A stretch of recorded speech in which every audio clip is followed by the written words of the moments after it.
How's it going, everyone? It's Sam. Today we're going to be watching a video by Michael Saylor, a new interview that he did where he answered a lot of the questions that people have. What happens if Bitcoin's confiscated, right? What happens if the government wants to ban it? That kind of stuff. That's simple questions all the way up to quantum computing, which I get comments on that as well. And what's going to happen to make large institutions, to make wealthy individuals start buying Bitcoin or buy it even more than it is right now being bought up? If you want to check out the links underneath the video, there is one to Margex where you can start trading cryptocurrency using leverage, and you can use all different forms of collateral. Other platforms don't allow this, but for example here, I have a 20x Bitcoin position open that's up 262% right now, and I use Solana as collateral. Since opening up this position, Bitcoin's up about 13%, but we have Solana up about 20%. So I was actually able to outpace what I would make if I did the same trade just with USDT as collateral or even Bitcoin as collateral, because my underlying collateral is also up while the trade's up. So definitely check out this link underneath the video. There's also a link to BTCC where you can trade all different kinds of assets. Hundreds and hundreds of cryptos are available on this platform. So definitely check this out underneath the video as well. So they have some of the lowest fees out there. Thank you so much. And let's get into the clip of Michael Saylor.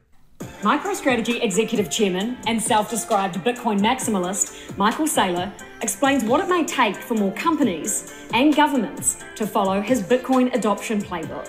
If you want to see the people with all the money and the power in the world embrace the asset, they will do it when their vendors support the asset. And that's a rippling thing, right? Because until you have the fair accounting, people can't see how intelligent the idea is.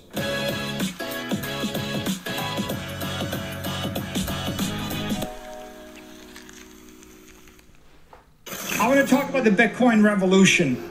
Saylor is Bitcoin's biggest advocate, but he wasn't always this way. In 2013, he tweeted that Bitcoin's days were numbered. Now he's out there encouraging other companies to spend their cash on Bitcoin, holding a Bitcoin for Corporations event to share his strategy. So Bitcoin, there is no second best. And many are adopting it.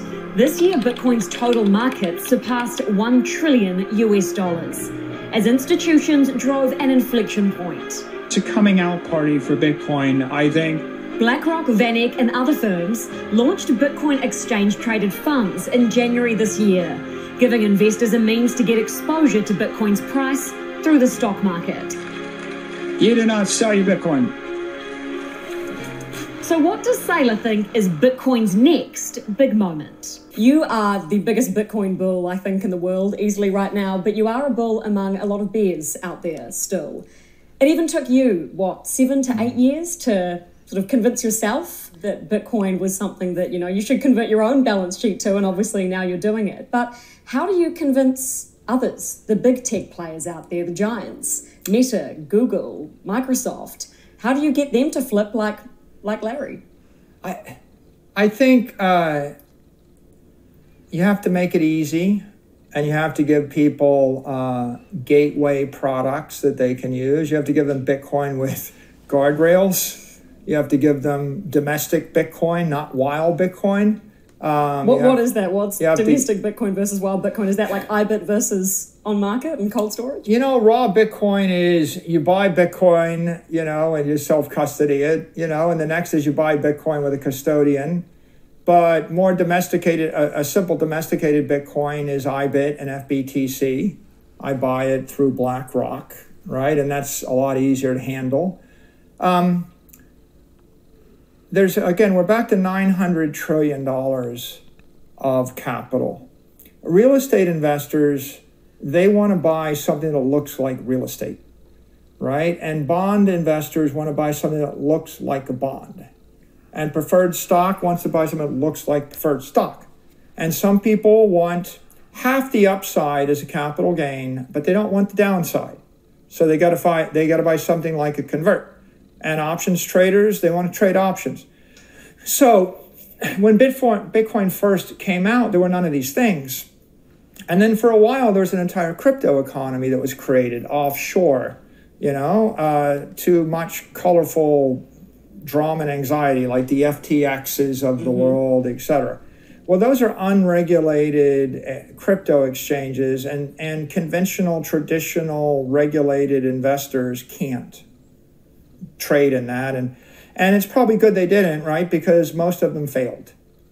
So what we're watching right now since 2020 is the creation of the institutional vehicles in order to invest in Bitcoin.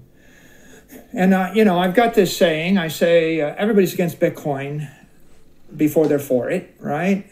We're all against it until we're for it. I was. Why are you against it? It's like, well, why are you against electricity in 1880? I'm sure the first guy with fire, he scared a bunch of other tribesmen, and they're like, what happens if you get too close to fire? It burns you. No one wants to get burned, right? The idiom is no one wants to get burned. And yet without fire, we're not better than the apes. And then what happens when we play with electricity? We get shocked. Who wants to get shocked? It's another idiom in the English language. Shock is bad. And yet without electricity, like 90% of humanity is dead. I love that the siren just went off in the background as you were talking about the shock. It happens.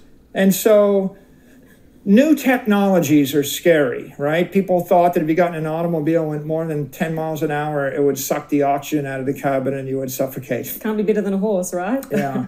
So if you look at the great revolutions in energy, right? Fire was extracting energy from matter.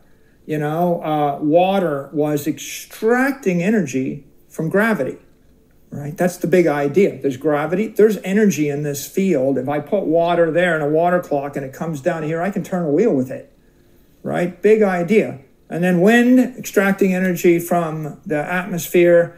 And then the steam engine is, let's refine the entire idea and move create an engine that takes that energy and spins something so that kids don't have to do it, right?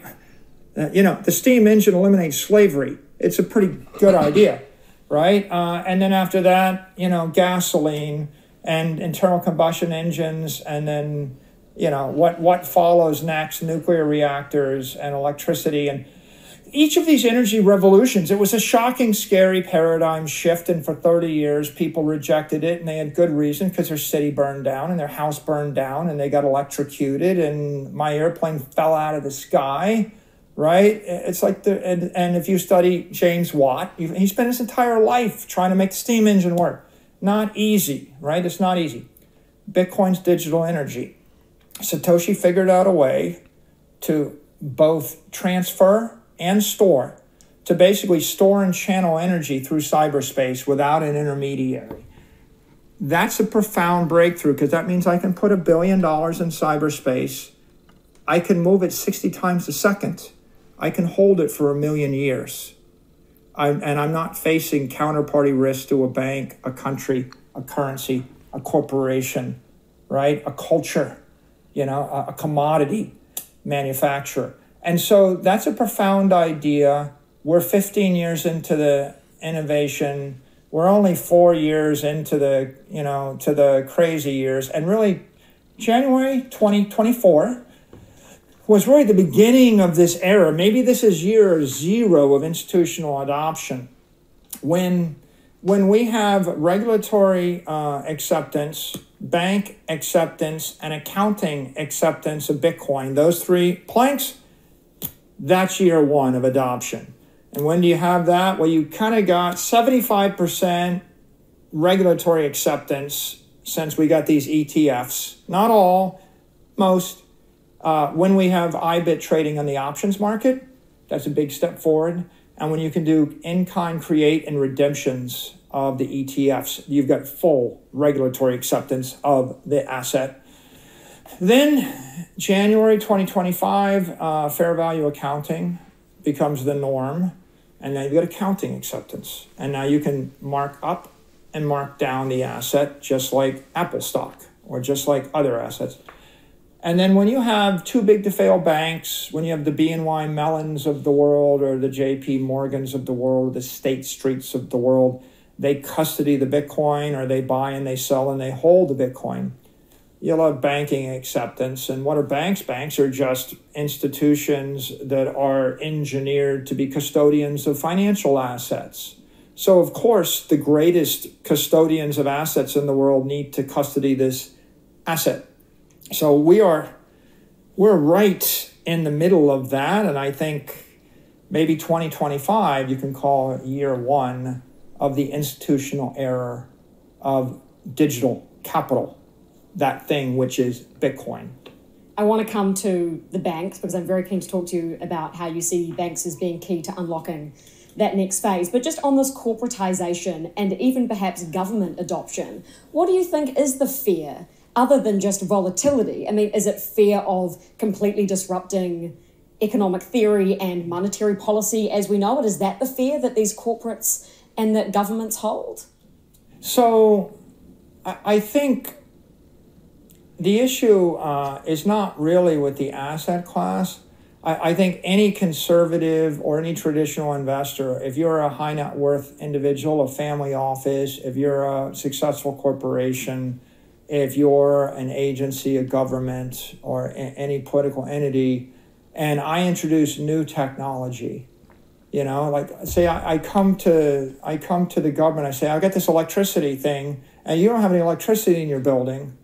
Well, what they would do is go to their contractor. They've got some contractor that built the building, and they would say, can you backfit or rewire our building for electricity? And the contractor said, no, man, you know, because my competitor just did it and they got shut down and bankrupted, and my other, you know, another person did it and the building burned down. So we're not going to do it for a while. We're afraid, right? In that case, they wouldn't just embrace electricity immediately. The equivalent of the building contractor for Bitcoin would be the bank. So when your rich uncle, you know, gets asked about Bitcoin, he's like, well, I called my broker, I called my bank, JP Morgan, or I called Standard Chartered or wherever, and they won't buy it for me yet. They say it's too risky. Well, I'm just going to hold off a bit.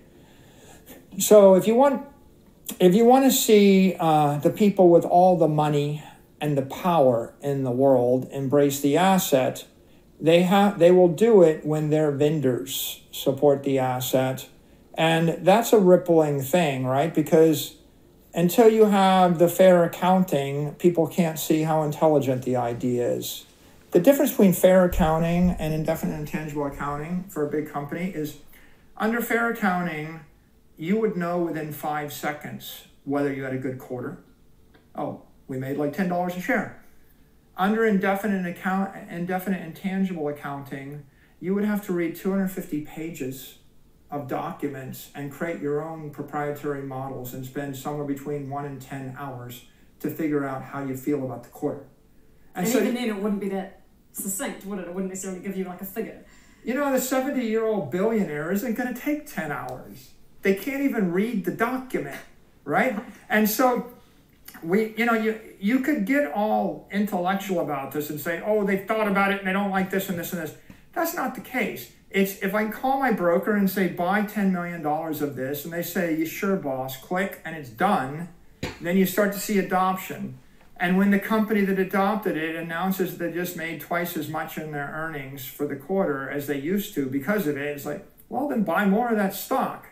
And when the mayor of Miami or the mayor of New York City or the governor of Texas says to his treasurer, I think we ought to have some Bitcoin, the treasurer says, okay, no problem. I'll let Citigroup or Bank of America or Morgan Stanley know, and they'll do it. Click, and it's done. Then you're adopted. But when the governor says to the treasurer, buy 10 billion, and the treasurer says, there's not a single bank in the U.S. that will sell that to us, he's like, well, I guess we're too early. And it's the same thing with you putting an elevator into your house or electricity, or how about running water? You know, why didn't people put running water in their house, you know, in 1880? It's because it was like you had to be rich and it was expensive and 1 in 100 people had it.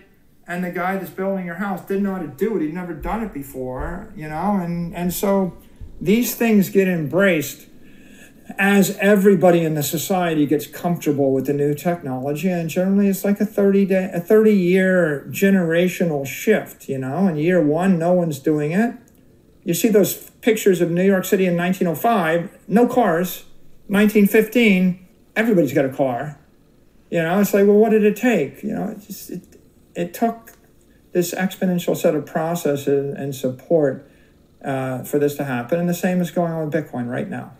You mentioned yield. And Michael, every single time I do an episode on Bitcoin, there's always somebody in the audience who says, yeah, but if I buy it, then I earn no yield on it. It's not a stock. I don't get paid a dividend quarterly. It's not a second property that I can rent out. It's not money in the bank that I can earn a savings yield on. So when, or if, but I think from what you're saying there, when banks, whether at JP Morgan, Citi, start adopting it and allowing us to put our Bitcoin in the bank, I've heard you speak about this, what happens there, and how are banks key to unlocking that next phase? Yeah, let's say I give you 10 acres in Manhattan. There's the land. You buy the land. You can buy the land in 1700, 1800, 1900, the year 2000. Is it worth something? You know, would you sell it to me for a penny if you owned it? No, it's worth something, right? But there's no yield.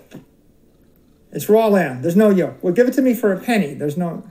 Well, no, it's like, it's Central Park, but there's no yield, right? Okay, so what's the solution to the problem? Well, you take the land and you and you have a company, a real estate developer, and the company builds a building on the land or parking lot, right? And then they rent it out and they generate the yield. And okay, so do I like that or not? Well, there's counterparty risk. I'm buying a security, I'm buying a REIT, there's a company, the company might build a building that falls down, they might get a deadbeat, you know, so the point is there's risk. So you want a reliable company that you trust, too big to fail, to take that risk and give you the yield. A bank. Well, no, MicroStrategy is doing it right now, right? Like we just discussed BTC yield. So MicroStrategy takes the Bitcoin and then we do something. We actually find a way to take out a loan, reinvest it, and generate a BTC yield. And the price you pay is you take a risk with a security called MSTR, right? So banks do it a different way. I mean, bank will take your asset. You have $1 billion of something, $1 billion of Apple stock, and they may loan it out to someone else, and they may get paid a fee by the one person that wants to borrow it, and they might pass it on to you, and they might not, right? So sometimes they do. They'll definitely do it with your treasuries or with your cash. Sometimes they don't. Depends on who you are. I think that banking is just the next logical step. But in terms of how am I going to get a yield on Bitcoin, I'm going to get a yield when 1,000 companies in the Russell 2000 buy Bitcoin, operate their existing business, sweep their cash flows into Bitcoin, and do stuff with it. They develop business on top of it, right? That's a way to get a yield. And I'll get a yield if too big to fail banks that are well capitalized, they start to accept Bitcoin as collateral. And probably, you don't get a huge yield, by the way. If you think about the metaphor, it's like when you own Apple stock, it's, you know, oftentimes you don't get a yield by loaning your Apple stock. But big corporations do. The big investors actually get paid a small interest rate when they loan their stock to people that want to short sell the stock. And so there is a market there for that. But more likely, the next stage is a big bank accepts your Bitcoin collateral alongside your Apple and your Microsoft stock and your treasury bills as collateral. And they give you some advance ratio against it, and then you can borrow at SOFR plus some spread against it because it's, you know, no worse collateral than Apple stock as a block is. And so you'll start to see the formation of credit markets around Bitcoin. Well, let's consider that within Bitcoin's characteristics. And you've already spoken about Satoshi. Let's go back to the beginning. The Bitcoin network was started by Satoshi Nakamoto on January 3rd, 2009. That Genesis block included this message, a headline from the Times. quote, Chancellor on brink of second bailout for banks. It was followed by this public forum post in February 2009, announcing a new peer-to-peer e-cash system called Bitcoin. To this day, no one knows who Satoshi is, but the network he, her, or they built has been operating for 15 years and 289 days when we release this video, with almost 100% reliability. The network has gone down twice in its history, in 2010 due to a bug, and 2013 due to a fork in the chain. Both were fixed within hours. Satoshi's creation wasn't the first attempt at a currency native to the internet, but it's clearly the most successful due to its design that has no central point of failure. From the beginning, Satoshi didn't allocate any initial supply to themselves. For the first year and a half, Bitcoin wasn't worth anything, except the cost of running a computer to mine it. To create Bitcoin, miners are required to solve mathematical problems to add a block to the chain. That proof of work is then verified by all nodes on the network. The work required to mine Bitcoin can change due to what's called the difficulty adjustment, and the reward earned by miners halves every 4 years, meaning Bitcoin has a predictable decreasing inflation rate as it becomes more scarce over time. Bitcoin's total supply is capped. Only 21 million Bitcoin can ever be mined, unlike fiat currency that can be printed by authorities. At the time I was making this video, Bitcoin supply was at 94.11%. That's more than 19 million Bitcoin in existence. The currency is fully decentralized, meaning there's no authority or state that oversees it, unlike the US dollar, which is controlled by the Federal Reserve and is a system based entirely on trust. But if Saylor wants banks to hold Bitcoin, does that put it at risk of becoming more centralized? Exactly what its supporters wouldn't want it to be. If there is more Bitcoins held with these third-party custodians, what risk does that pose, having greater supply held by fewer large institutions? Does that increase the risk of seizure and confiscation like we've seen with gold? And is that not exactly what Bitcoiners don't want to happen? No, I think it's the opposite. I think that when the Bitcoin is held by a bunch of crypto anarchists who aren't regulated entities, who don't acknowledge government or don't acknowledge taxes or don't acknowledge reporting requirements, that increases the risk of seizure.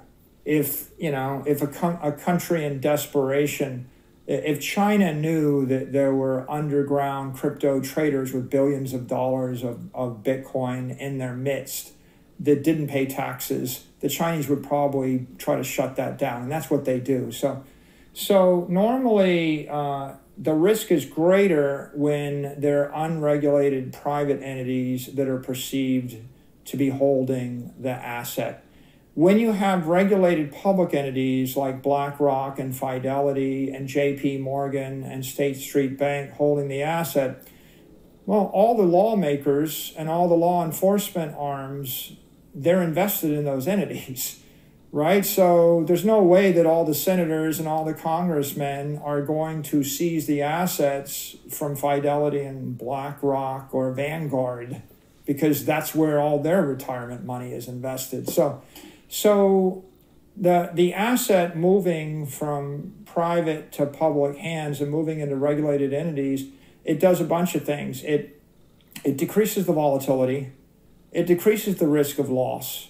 It decreases like, who do you trust more as a custodian, FTX or Fidelity, right? Or Vanguard or State Street, right?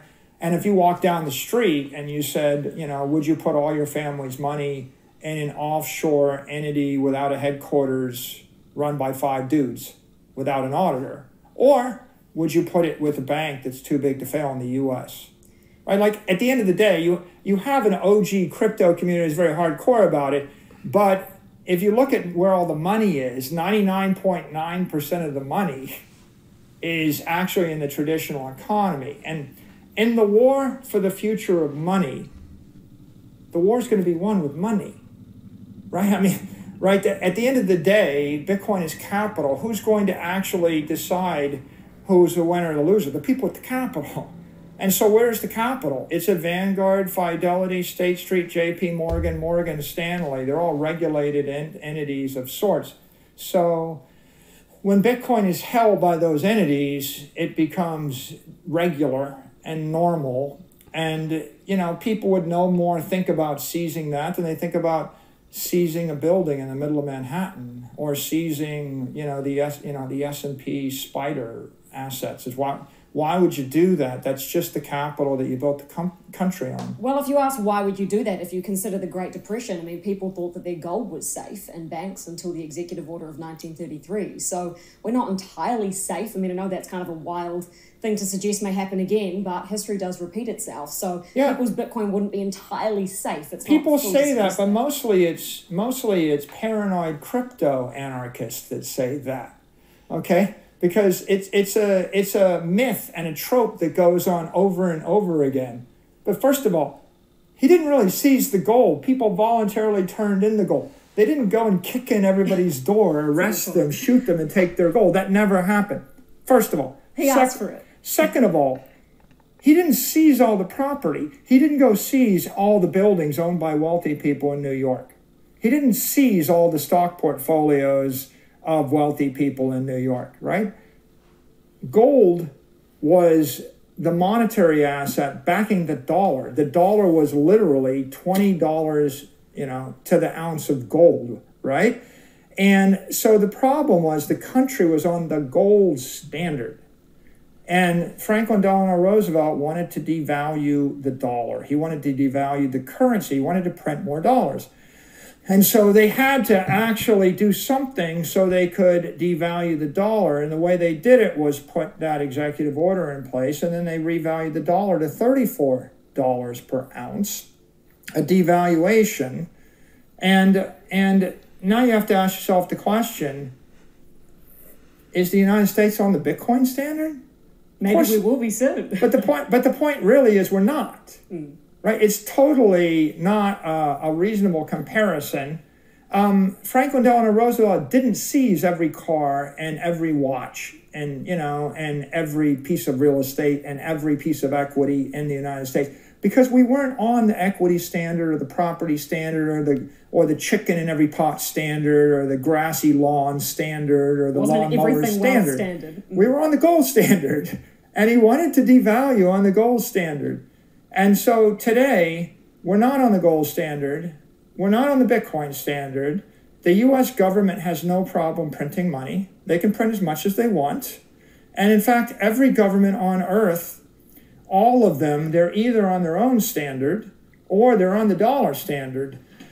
So in this particular case, I don't think we have to worry about Bitcoin held in custody being seized by the government any more than you have to worry about your Apple stock being seized by the government, because the government doesn't need to devalue the dollar against Apple stock to print more dollars either.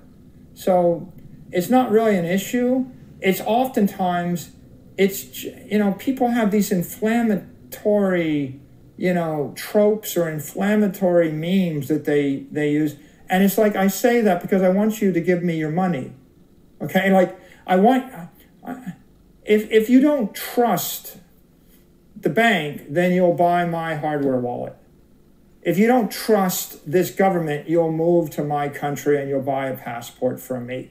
So if you don't trust that company, you'll sell that stock and buy the other stock. So there's a lot of this kind of messaging and ideas that they're very inflammatory, and they're meant to actually stampede people into some behavior, whatever, which is financially beneficial. Like you can't make your own investment decisions. Investing is very hard. You should give me your money. I'll make the decisions for you.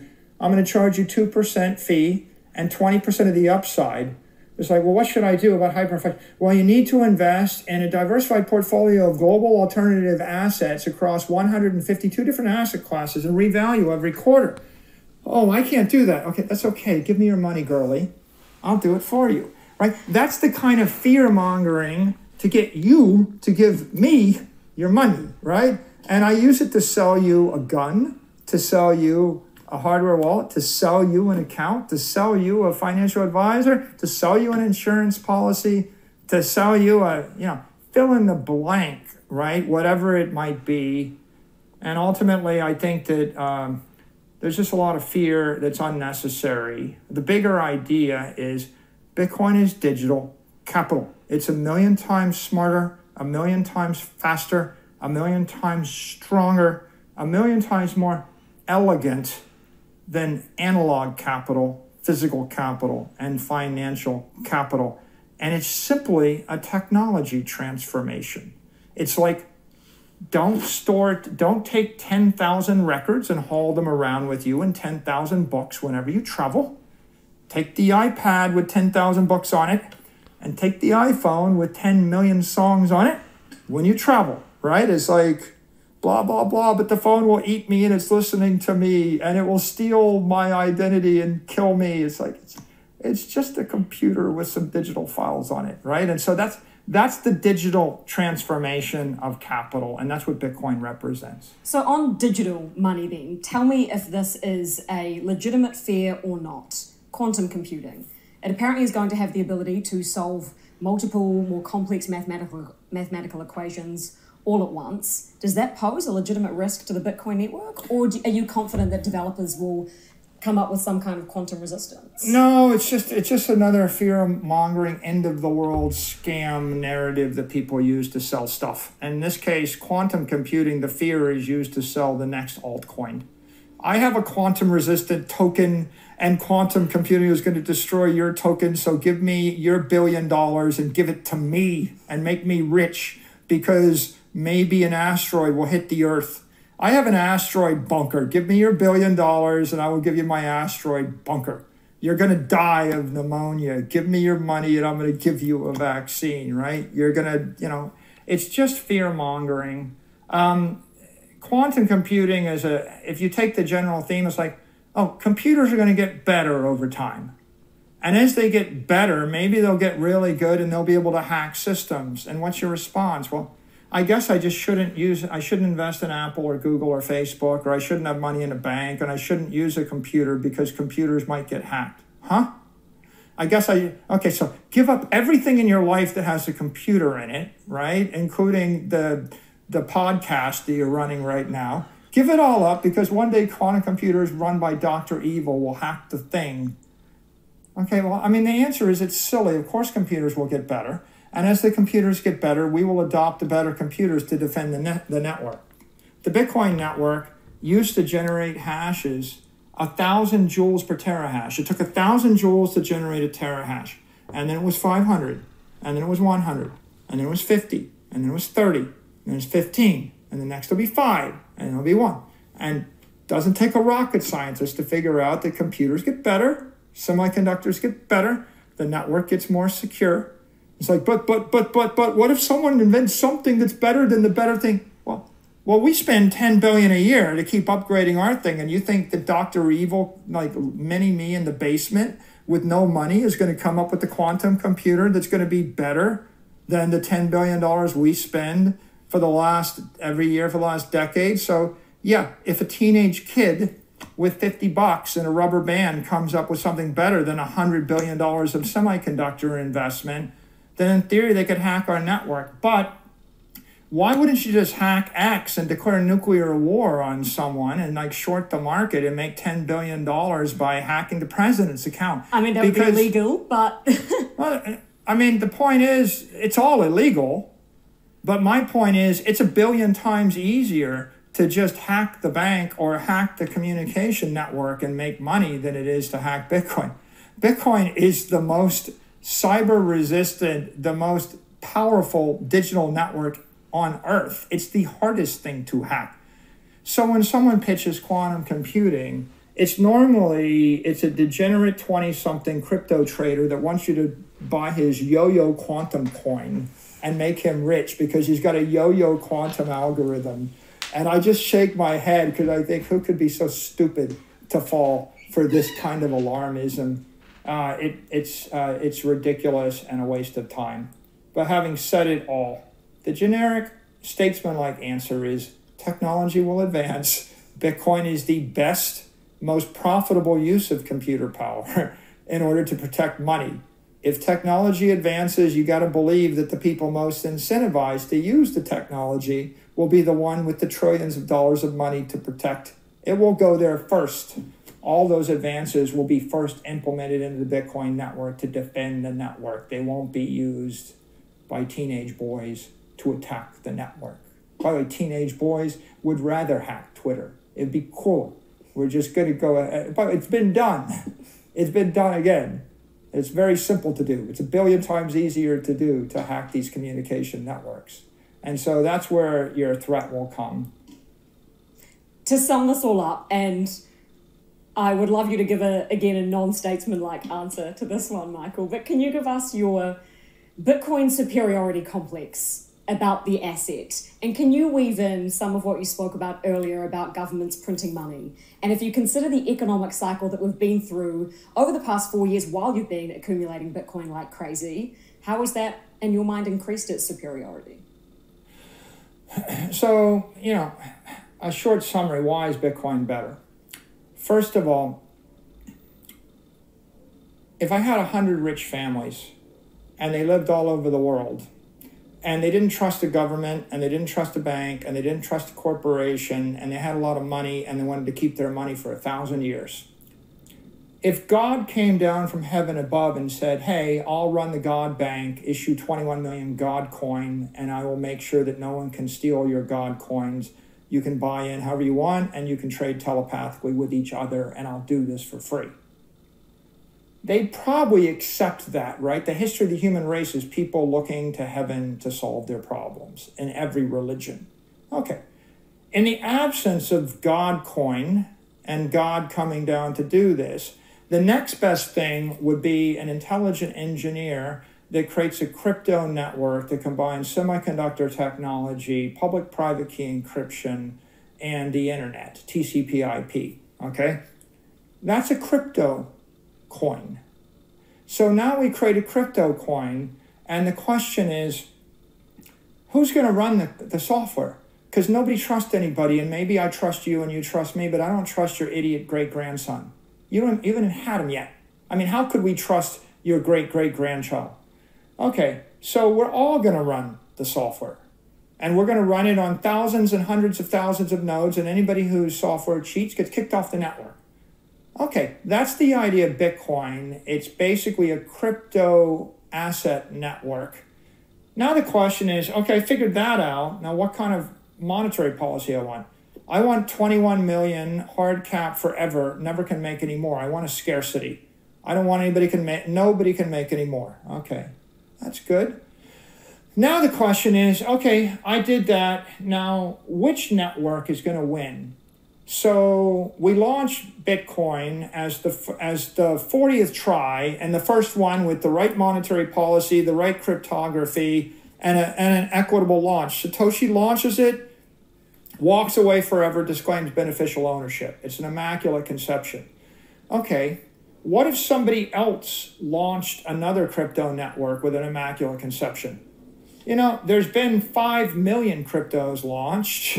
Most of them are not immaculately conceived. Some of them still have the founding teams that are getting rich off of them. When there's a founding team getting rich off of them with a jet and with an office or with a mansion, it doesn't look immaculate. There's no Satoshi in a swimming pool flying his jet around as a billionaire, right? That's Maybe why he is. We don't know. We don't know who he, she, they are. And the point is, we absolutely know there isn't, because the coins have not moved in 15 years, and we can see them.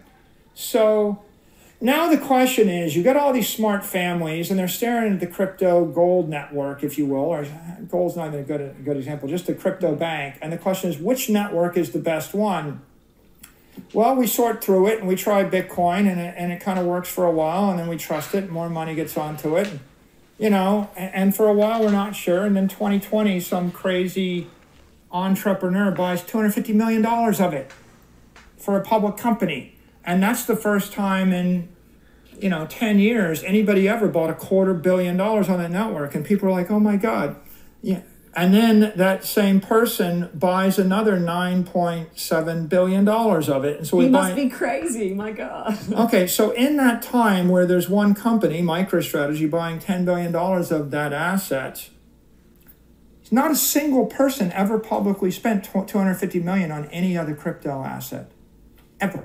Of the 5 million, nobody even put in the first 250 million. Nobody put in 100 million, right? Go find it. You won't find it.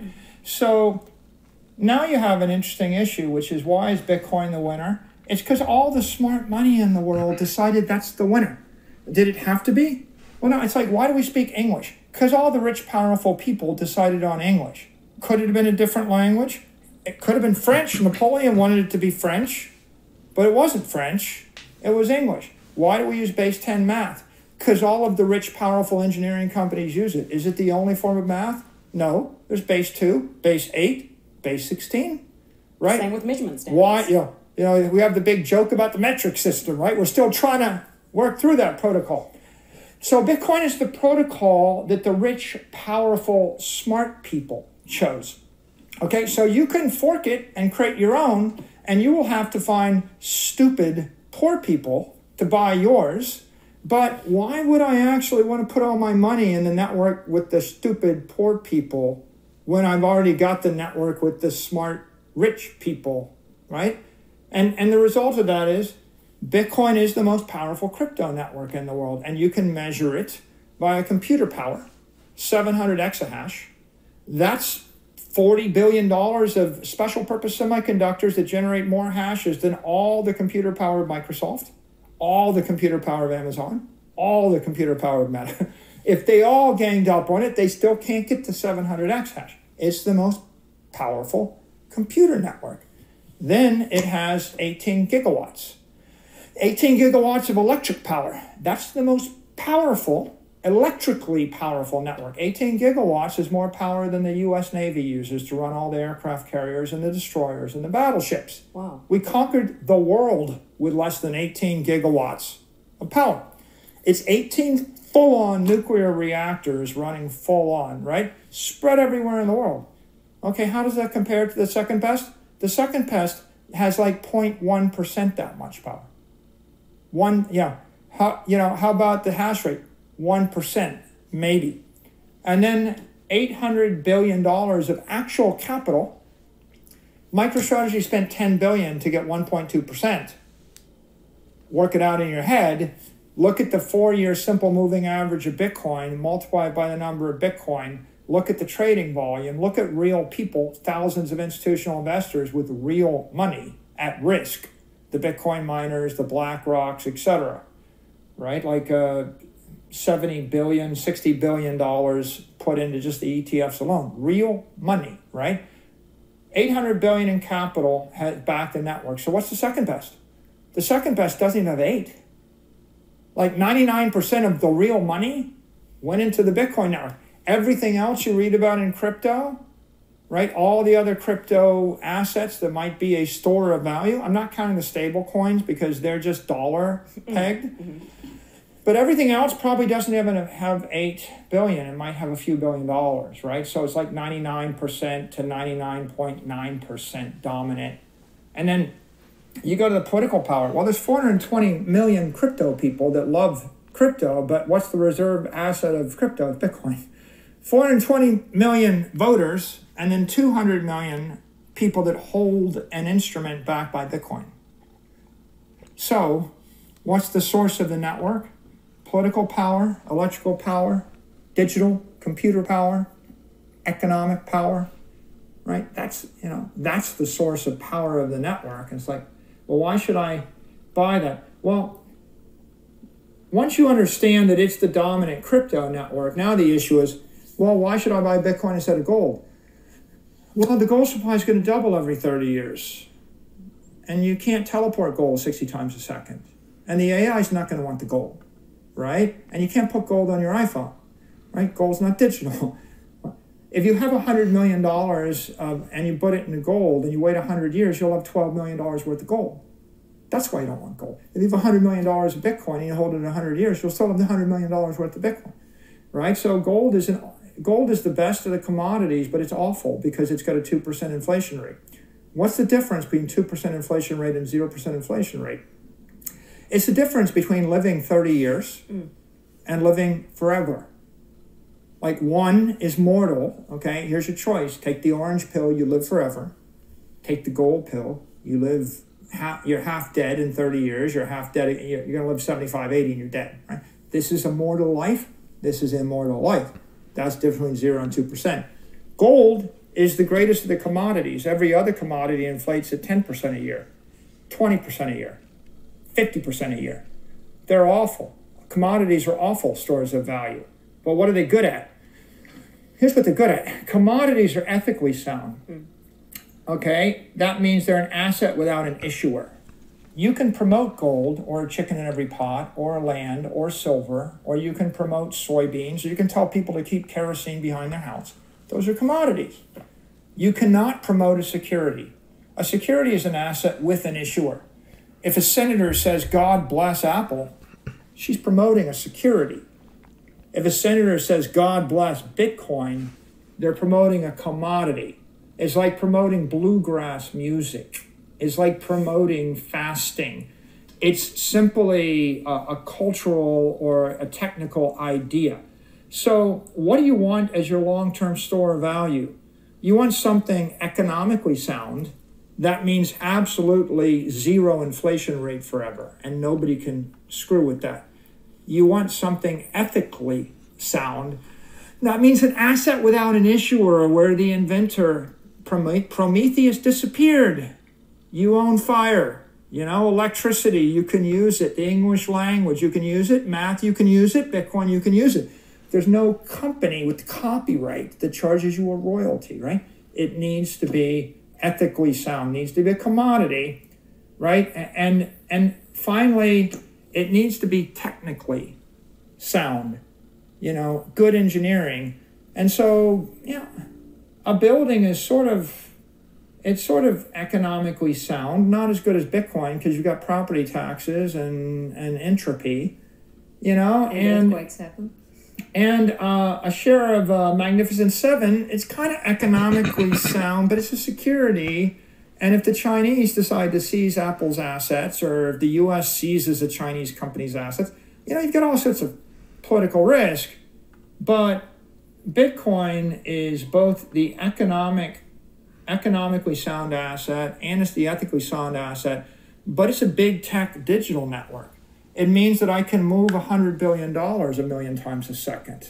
Okay, so the big idea is I can give a capital asset to 8 billion people on their mobile phone, and 10 million computers can trade it 1 million times an hour across every jurisdiction, right? And so if you want to give music to 8 billion people, you need digital music.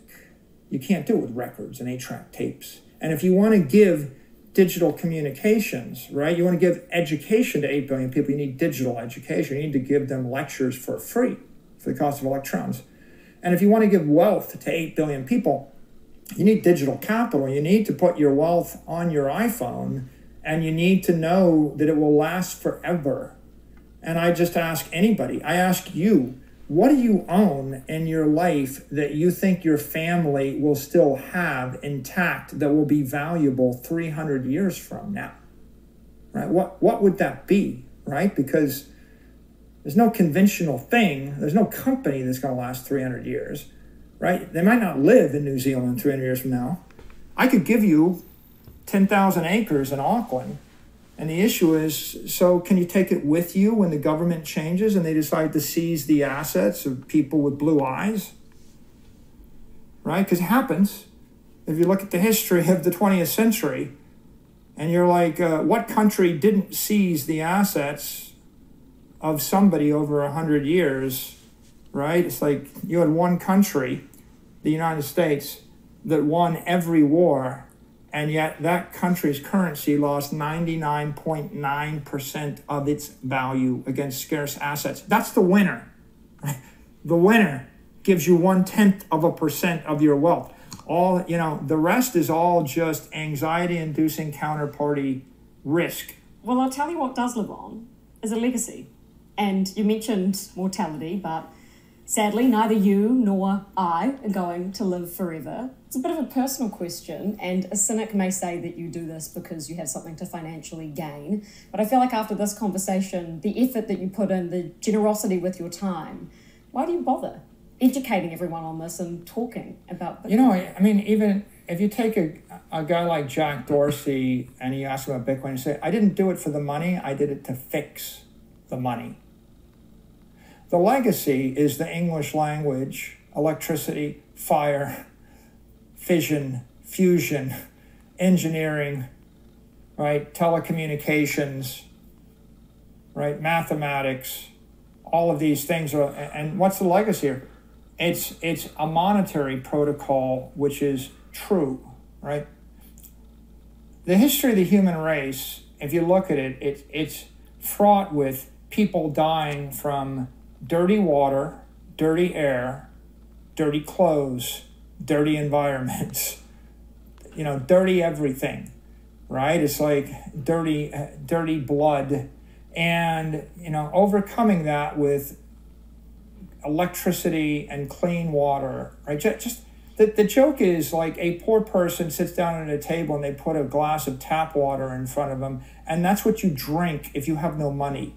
If you have money, you buy a Coke Zero, or if you have a lot of money, you buy $1,000 bottle of wine. But the poor person drinks the glass of water. And, I just finished reading again The Story of Civilization by Will Durant. It's like whatever, the books are all over there. It's 11 volumes. It's 15,000 pages. You read all 11 volumes? From the beginning to the end. And there's 1,000 stories of famous people that died of gout, because they didn't drink water. They drank wine because the water had bacteria in it and cholera, and you died of infection if you drank the water. If you were the king of England, you couldn't get clean water. Then the rest of them died because they walked past a swamp, got bit by a mosquito, and they didn't have any cure for malaria. They had no modern medicine, or they died of tuberculosis because there's no penicillin. Or there's no antibiotics, or to treat it. And so today, right, it's like, well, what's your legacy? It's like, clean the air, clean the water.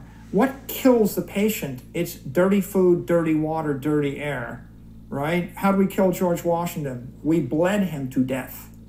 We bled him to death, right? That's why he died. And so what's killing every corporation on earth? It's dirty money. Dirty capital, to be precise. The asset that every publicly traded company, 50,000 companies, use is sovereign debt. Sovereign debt yields 3% after tax at best, 2%. The cost of capital is 13%. It's a negative real yield of minus 10%. It means that you hold $1 billion, you lose $100 million a year holding the money. It's like forcible chemotherapy for your healthy 14-year-old teenager.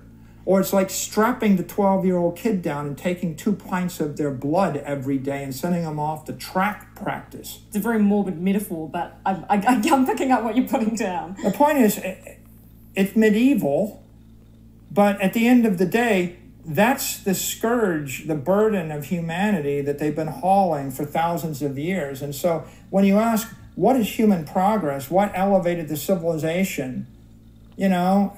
It's technology. And a lot of painters, they went blind because a middle-class family could afford one candle. Look around you, right? Each one of those is one middle-class family of light.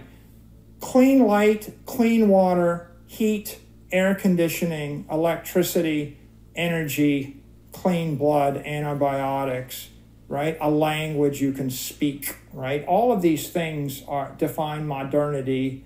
So what is my agenda? My agenda is fix the money, because the 50,000 companies have a life expectancy of 10 years. You know why you die in 10 years when you could live forever?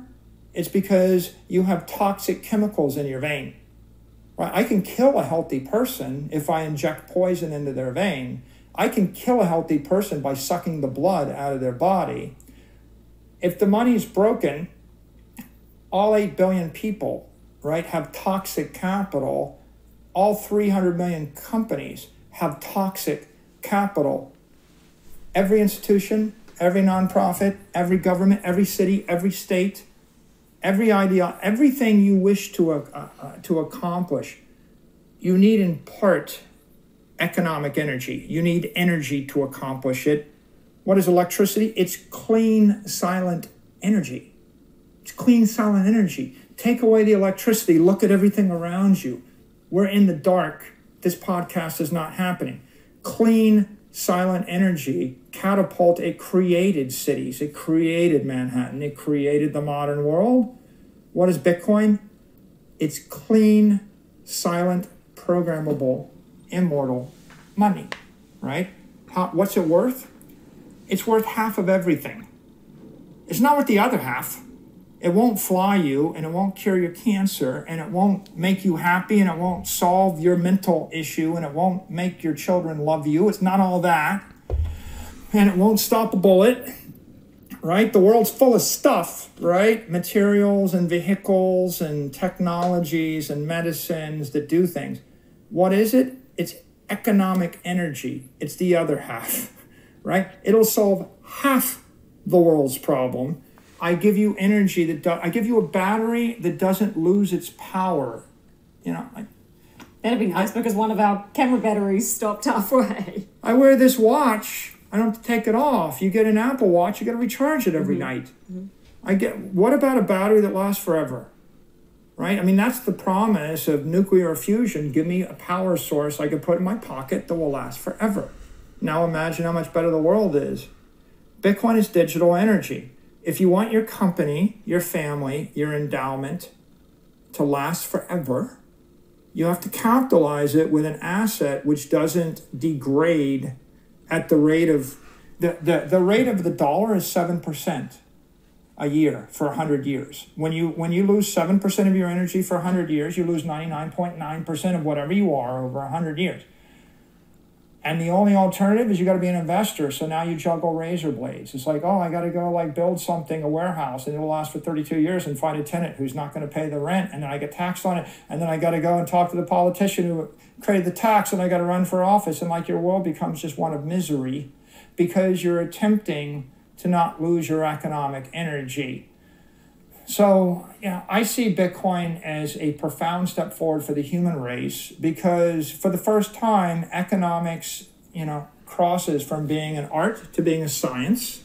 For the first time, you have perfect money or a perfect capital asset, non-defective.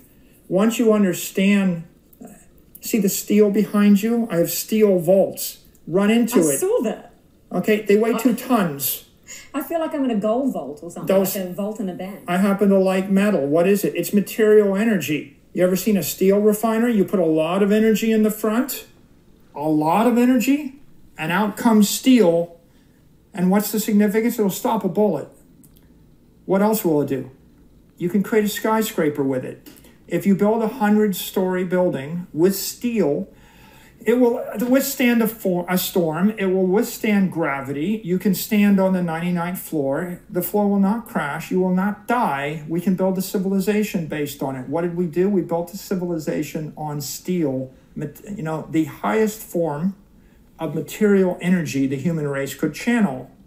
Take the steel away. I'm going to give you wood. Go to Nice. Go to Europe. Look at the kind of buildings they built before steel. They're all 5 stories max. You take away the steel and electricity, right? Those are 2 big ones. Take away the electricity, you have no elevator. Take away steel, the building falls over. Steel, clean power, clean energy, like almost clean ethereal energy. Can't even see it. Clean invisible energy. And then almost indestructible material energy. Put the 2 together and you build the modern world. And so the problem as I see it in the economic world is we never had economic steel. We've had the equivalent of economic balsa wood, economic clay, We built clay houses and brick houses and straw houses, and we built houses on swamps. You know, and the Bible says, build your house on a rock, not sinking sand, you know. Build on a solid granite foundation. So what is Manhattan? It is 100-story steel buildings powered by electricity on schist, closest to granite you can find. That's the recipe for civilization. Okay, that's what Bitcoin is. I'm a single guy. I have no children. When I'm gone, I'm gone. I've got, you know, just like Satoshi left 1 million Bitcoin to the universe, so I'm leaving whatever I've got to the civilization. But it occurs to me that 8 billion people with crypto steel or economic steel can build something much grander in the 21st century than all the 20th century economists struggling with clay and cotton candy. Thank you so much for your time. I really enjoyed this, Michael. Thank you. My pleasure. All right, let me know what you think about that. I love when Michael Saylor answers the questions that everyone that is not a Bitcoin enthusiast are wondering. Let me know your thoughts down below in the comment section. Again, if you want to trade cryptocurrency, there's a link to BTCC underneath the video. You can get started in just a few minutes. You can trade hundreds of different cryptocurrencies. And if you want to trade over on Margex, you can do that with the link underneath the video as well. It's a great place to start trading non-KYC, and you don't need a VPN to start trading. You can also use all different kinds of collateral, so definitely check that link out underneath the video as well. Thanks so much. I'll see you in the next one. Bye.